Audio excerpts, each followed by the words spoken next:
കോഴിക്ക് അധികം ചോറ് കൊടുക്കാൻ പറ്റുമെന്ന് ഒരാൾ കമൻറ്റിൽ ചോദിച്ചിട്ടുണ്ടായിരുന്നു കേട്ടോ. അപ്പോൾ ഞങ്ങൾ ചെറുപ്പം തൊട്ടേ കോഴികൾ കൊത്തിയെട്ടി കഴിഞ്ഞാൽ പിന്നെ ആ പ്രായത്തിലുള്ള കുട്ടികളും വലിയവർക്കൊക്കെ ഒരേപോലെ തീറ്റ കൊടുക്കാറ് കേട്ടോ. അവർക്ക് അങ്ങനെ ചോറ് കൊടുക്കാതിരിക്കുക അങ്ങനെയൊന്നും ചെയ്യാറില്ല കേട്ടോ.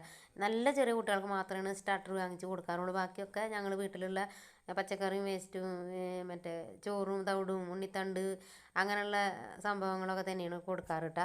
അല്ലാതെ അങ്ങനെ ചെറിയ കുട്ടികളാകുമ്പോൾ തന്നെ അവർക്ക് എല്ലാ അതും കൊടുത്തിട്ട് തന്നെയാണ് ശീലിപ്പിച്ചിരിക്കുന്നത്. അതുകൊണ്ട് തന്നെ പ്രത്യേകിച്ചൊരു അസുഖങ്ങൾ അത് ചോറ് കൊടുത്തിട്ട് പ്രത്യേകിച്ചൊന്നൊരു കുഴപ്പം വരാറില്ല കേട്ടോ. പിന്നെ ഞാൻ മുന്നത്തെ വീഡിയോയിൽ പറഞ്ഞിട്ടുണ്ട്, നന്നായി കറിയൊക്കെ ഒഴിച്ച് ചേർത്തിട്ടാണ് കൊടുക്കാറ്. അങ്ങനെയൊക്കെയാണ് കേട്ടോ ചെയ്യാറ്. പിന്നെ വിരിപ്പിക്കുന്ന കാര്യം പറയുകയാണെങ്കിൽ 13 മുട്ട അല്ലെങ്കിൽ 12 മുട്ടയൊക്കെയാണ് വെക്കാറുള്ളത്. അതിലും കൂടുതൽ വെക്കാറില്ല കേട്ടോ. അപ്പോൾ ചിലപ്പോൾ എല്ലതും വിരിയും, ചിലപ്പോൾ 1-2 മുട്ടയൊക്കെയാണ് വിരിയാതിരിക്കുകയുള്ളൂ.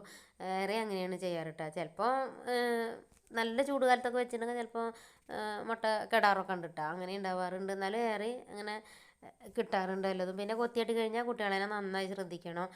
എപ്പോഴും എന്താണ് വിട്ടാക്കുമ്പോഴൊക്കെ കൂടെ ആളുള്ളപ്പോൾ മാത്രമേ വിട്ടാക്കുള്ളൂ. പിന്നെ ഒന്ന് പറമ്പിലൊക്കെ നടന്ന് തിന്നാൽ തന്നെയാണ് അവർ നന്നാവുള്ളൂ. അല്ലെങ്കിൽ അവർ ചെതലൊക്കെ തിന്ന് വളരണം. അങ്ങ് ചെറുതാകുമ്പോൾ തന്നെ അങ്ങനെയാണ് കേട്ടോ ചെയ്യാറ്. അപ്പോൾ ഇന്നത്തെ വീഡിയോ അത്രയൊക്കെ തന്നെ ഉള്ളൂ. ഇഷ്ടമാണെങ്കിൽ ഒന്ന് ലൈക്ക് ചെയ്ത് കമൻറ്റ് ചെയ്യുക, സബ്സ്ക്രൈബ് ചെയ്യുള്ളൂ കേട്ടോ.